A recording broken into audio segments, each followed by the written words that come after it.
Hello, my name is Betsy George, Chief Financial Officer of the City of Oxnard. I'd like to start off by thanking the Mayor, City Council members, and members of the public for taking the time to review this presentation, the review of our mid-year 2021-2022 budget.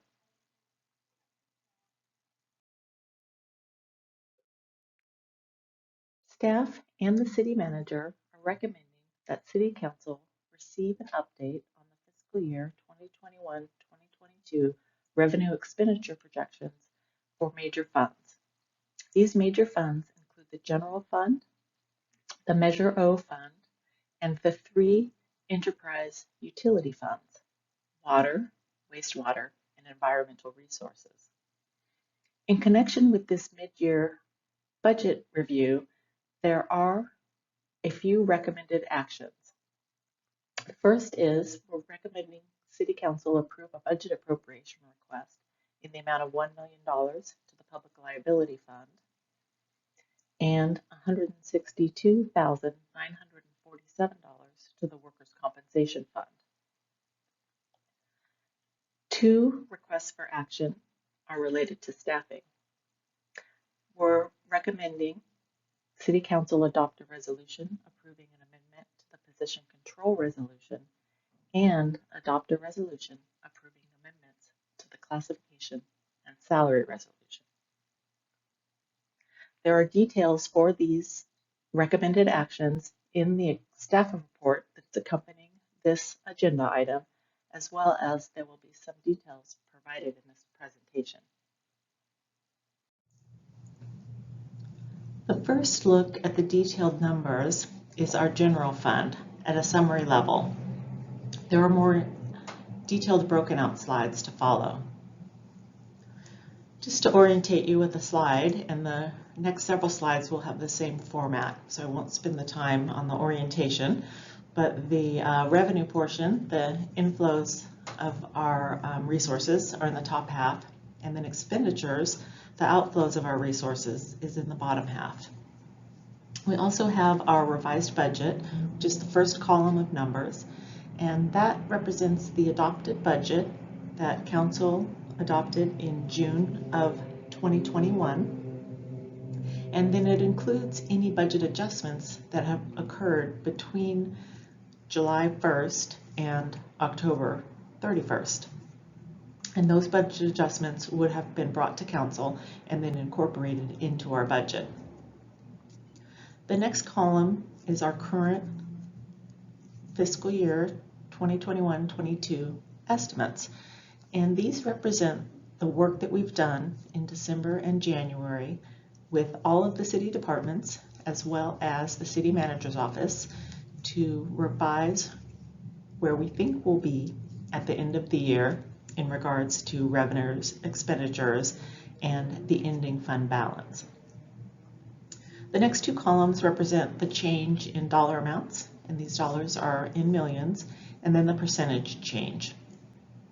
So you can see here we had our revised budget estimated revenues for the city's general fund was $199 million, and the revised estimates are up by $2.7 million for total estimated revenues of $202 million. The significant changes to our revenue estimates are in sales tax, both Measure E as well as the 1% Bradley-Burns tax. Those two together represent $4.9 million estimated increase in revenue projections, and that's primarily related to much stronger sales occurring in the city than originally projected. We've had two strong quarters in the first half of the fiscal year, so our quarter ending September and the quarter ending in December both were higher than anticipated, so we've increased the estimates for the remainder of the year as well. Additionally, property taxes and deed transfer taxes are expected to be a little bit higher than originally estimated, primarily due to property values, the assessed valuations being higher than in our original projections. These increases are offset by the projected revenue reduction you can see on the last item in the revenue section under other non-tax revenues. And that represents a $4.4 million loss in fees and charges due to the delay in implementing the EMS services. And that $4.4 million is offset by a reduction in expenditures. So as we move down to the expenditure section and see that $17.3 million reduction in expenditures, $5.5 million of that $17.3 million is the decrease in expenditures, which would have been related to the EMS implementation. So had we implemented standalone EMS services, we would have had cost related to that, an estimated $5.5 million, as well as revenues from fees that we would have been able to charge for some of the services provided. Additional components of the expenditures driving that $17.3 million revised estimate, reduction in our revised estimate, is related to personnel savings. That's $4.1 million, and that personnel savings is primarily due to vacancies. So human resources, I know, has been working real hard to fill the positions. We added some new positions due to the increased revenue from Measure E, as well as our ARPA, the COVID relief funds, and the projects that are going to be able to be implemented because of those funds. Some of them involve staff, and we have just not been able to staff as quickly as we had anticipated in the budget, so we have that vacancy savings. And then the last item in that $17.3 million is a $6.8 million in multi-year projects, primarily capital expenditures, that are not going to be expended this year and are projected to be spent in future years. And you can see that $6.8 million towards the bottom of the slide that is being carried over into future years. So those three components are driving the expenditure reduction: vacancy savings, the EMS implementation delay, and the carryover of multi-year projects.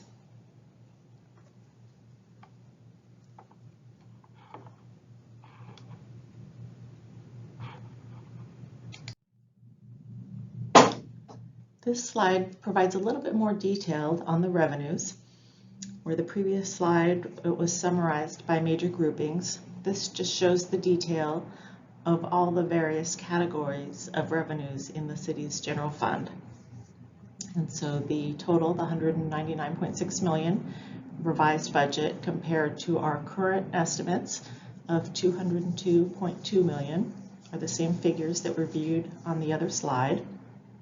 And here you can see the property tax, sales tax, those projected increases towards the top of the slide, as well as in the middle of the slide, you see that $4.4 million in the EMS implementation delay that was discussed on the previous slide. And what I hadn't mentioned was the other revenue, the $1.3 million. That increase is related to a one-time receipt in developer fees from the ROSE IFD, and that's or developer agreement, I'm sorry.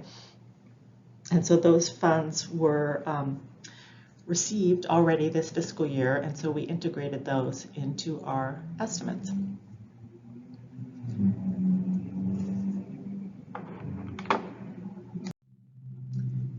And similar to the revenues, this is an expanded view of the expenditures.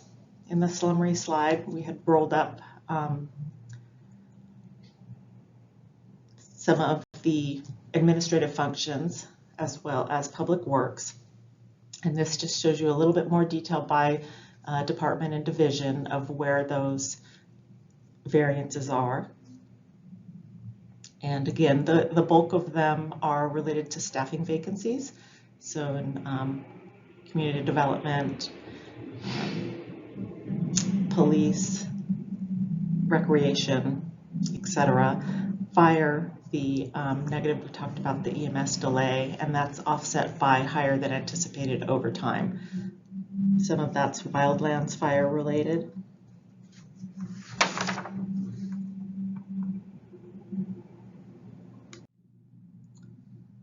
So also in our general fund group is the Measure O fund.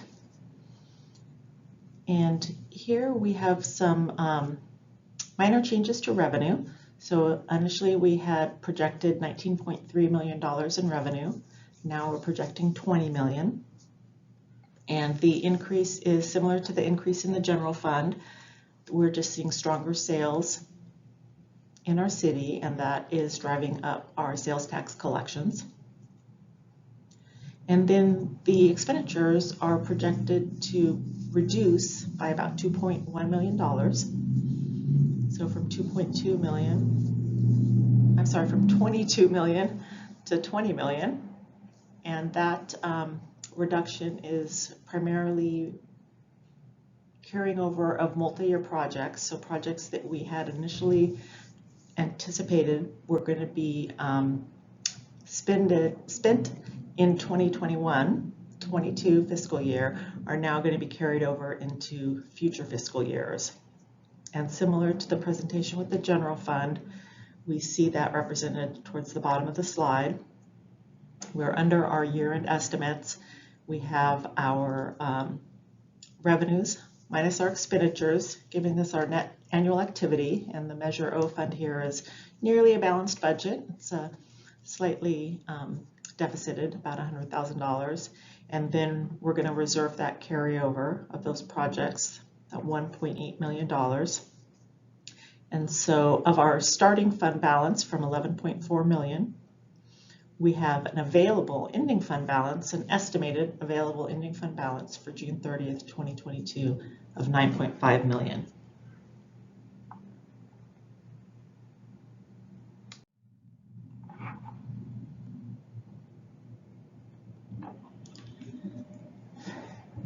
And in the water fund,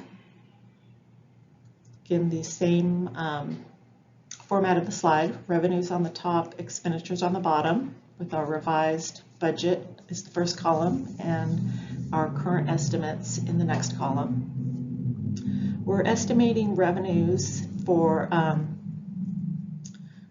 water charges, water usage and fees revenues to decline about 2%, so not a large decline, and that's primarily related to the reduction in rates for the infrastructure use fee. So taking the infrastructure use fee out of our water rates is creating an overall rate reduction, and that's where we see that decline there. And then on the expenditure reduction, that is primarily related to capital expenditures that are going to occur in future years. There are also some savings in operations. So we have less expenditures projected on supplies, services, and chemical purchases. Those are contributing to the lower expenditure estimate, but again, the majority of it is going to be the capital expenditures that are projected to go into future years. And we see that projected carryover of $37 million at the bottom of the slide. We expect to be just above our target reserve level of 25% in the water fund, June 30th, 2022. The wastewater fund is projected to have lower revenue, and that is actually largely driven by the proceeds from a state revolving loan, where we had expected to draw down on that loan this year, and that would have been considered as revenue of those loan proceeds. and those funds would have been available to spend on projects. However, with the work on the projects delayed, we are also delaying the drawdown on that loan. So you see that $21.7 million reduction in revenue, which is actually the loan proceeds. So we won't be incurring any interest costs on that loan until we draw it down, and we won't draw it down until we're ready to do the expenditures. There's also a small decrease in charges and fees also related to the IUF fees being taken out of the rates. For expenditures, again, similar to the water fund and partially related to the not drawing down the loans, is the decrease in expenditures for capital projects. And that's driving largely the decrease in expenditures. There are some savings in operational spending on professional services, supplies, chemicals, etc., but the majority of it is the capital spending. And again, because of those delays, you'll see we do have some carryover for projects. We don't need to carry over the projects that are going to be funded from the loan because we haven't drawn down the loan.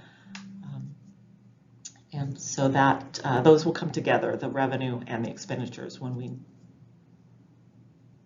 are ready to take advantage of that state revolving fund. And we're projected to be well above the 25% target reserve level at the end of this fiscal year. And then the last major fund we're going to cover is the Environmental Resources Fund. And so in this fund, you can see that we have a increase projected in revenue, $53.4 million revised budget compared to our current estimates of $61.1 million. And part of that increase, the $10.2 million you see under other revenue, that is a drawdown on a line of credit that we are using to purchase new refuse trucks. So you may recall that we brought that request to council back in September, I believe, September or October, to initiate that line of credit and draw down those funds for the purchase of those vehicles. And you'll see that corresponding change in the expenditures. So we have a $10.2 million increase in revenue for that loan in other revenue, and then we have a corresponding increase in other operating expenses, the $10.2 million. So those are offsetting. And then we have a similar reduction in fees and charges under the revenues as we did in water and wastewater related to the IUF. And the other changes in expenditures, besides the equipment purchase that I mentioned, driving that $10.2 million, are minor changes related to savings in operational costs, supplies, machinery, waste hauling, etc. And we expect to be right at our target reserve level of 25% at the end of this fiscal year. Recommended actions related to this 2021-2022 mid-year budget review are to approve a budget appropriation request in the amount of $1 million for the Public Liability Fund. The reason behind this appropriation request is an increase in excess liability insurance, as well as a one-time settlement, which will be paid in the fiscal 2021-22 year. The Workers' Compensation Fund budget appropriation of $162,947 is primarily due to increased state of California self-insurance fees. The fees have increased due to increased claims. The resolutions we're recommending be approved for position control or for additional positions within several of the city's departments. There are no additional funds requested for these positions. The salaries for these added FTEs can be absorbed within the existing budget. The classification and salary resolution amendment is to make a change to some police positions, police corporal positions, and an accounting position. And these new classifications will better meet the needs of the departments. Additionally, the crossing guard, we need to increase that salary due to minimum wage increase. And we're also establishing a salary range for two positions that were previously approved, but the one had the salary range omitted from the previous resolution, and the other one is a revision in salary so that we can be more competitive to surrounding agencies.